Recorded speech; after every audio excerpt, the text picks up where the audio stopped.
Hey everybody, one of the GMG review. Today we're taking a look at the new Spearheads from Sand and Bone, the new gaming pack for Warhammer Age of Sigmar Spearhead that was kindly sent along as a complimentary review copy. Now, if you missed the first one for Cities of Sigmar, you can go up one in the playlist.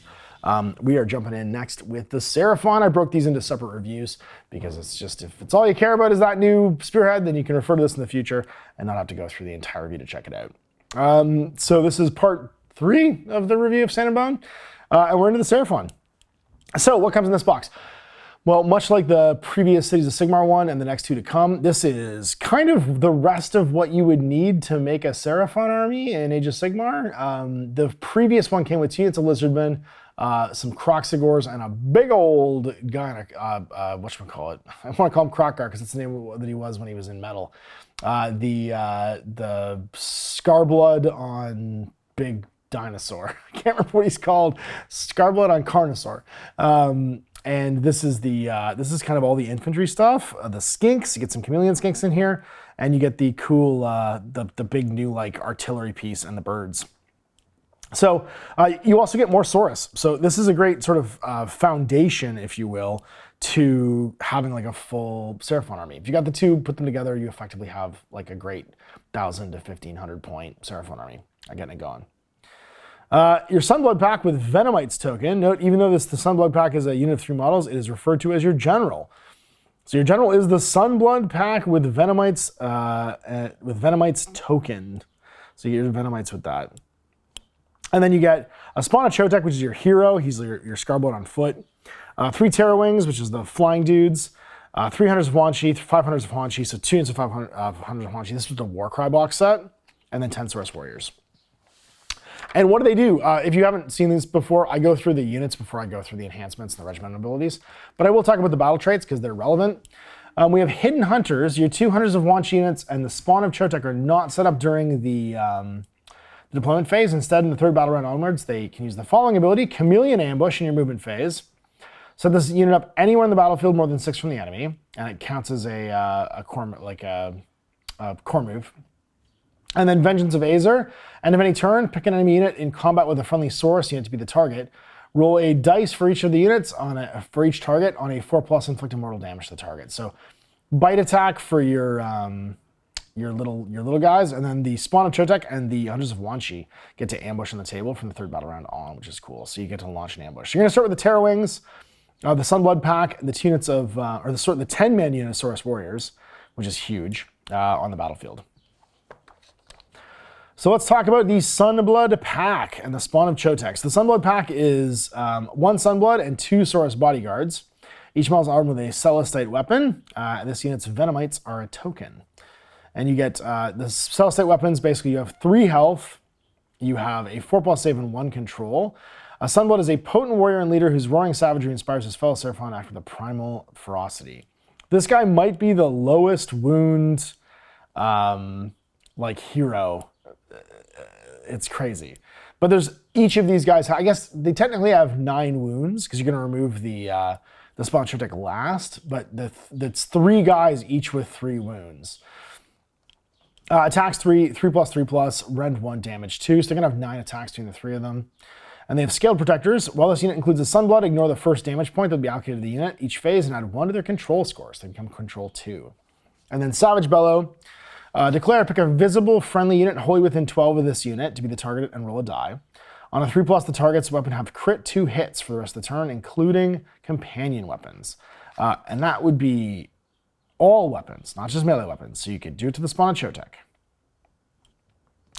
Now let's talk about him. He's got a Glob of Fame Acid. He's got 8 health, 5+ save, 1 control, and a 5-inch move. He's like a weapon team, sort of. Glob of Flame Acid, 16-inch range, 1 attack, 4+, 2+, rend 2, damage D3+1. So you could give him crit 2 hits. He's basically a cannon.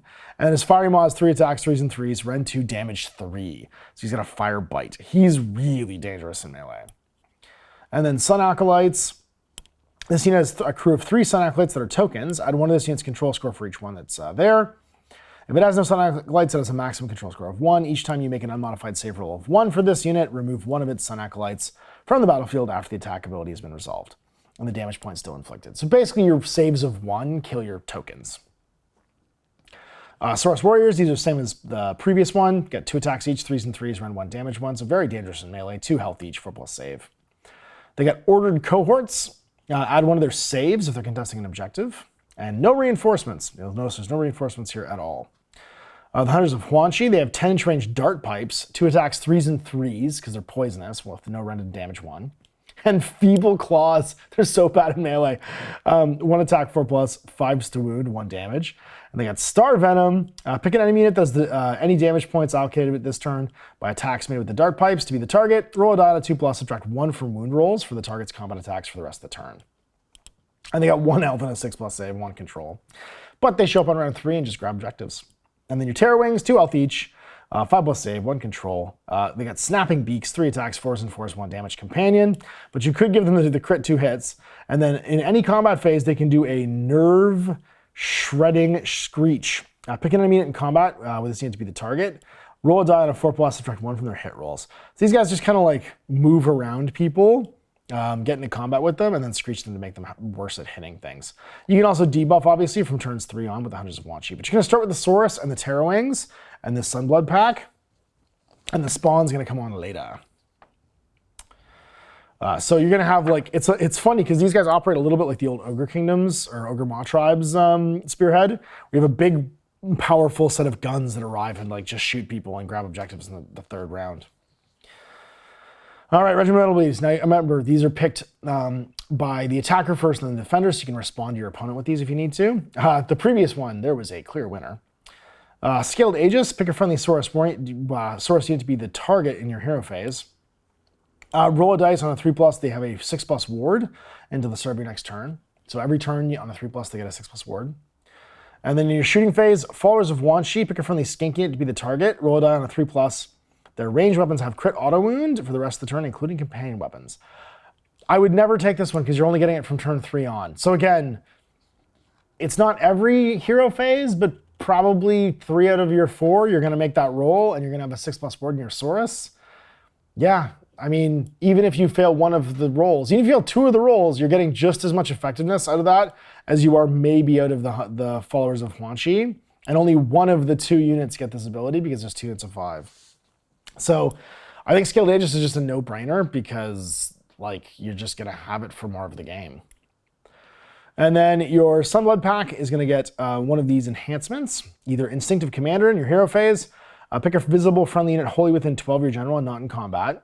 Roll a die on a 3+, they can immediately make a normal move as if it was the movement phase. That's every hero phase. Very cool for getting the whatchamacallit, the Sunblood himself or the Saurus Warriors into combat.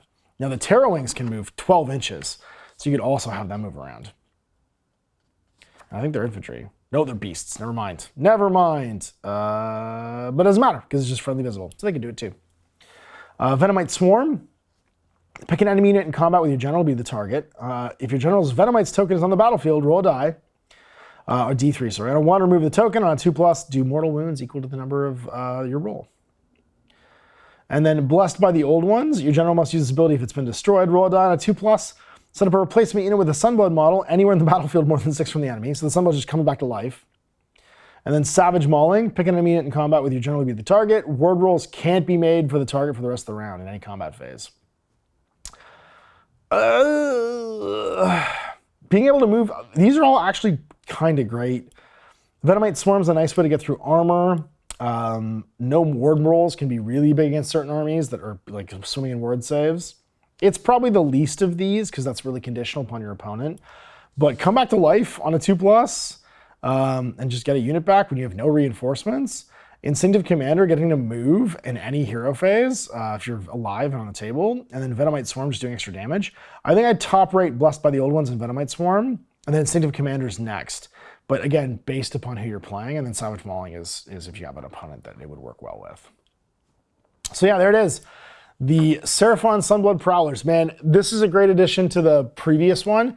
And so my plan for this is that I'm painting up the other, because I have the first Maw Tribes one painted. I'm going to paint the units I'm missing from the second Maw Tribes one, which we're going to get to, I think, next. Is it Maw Tribes next, or is it? No, it's Ossiarch Bone Reapers next.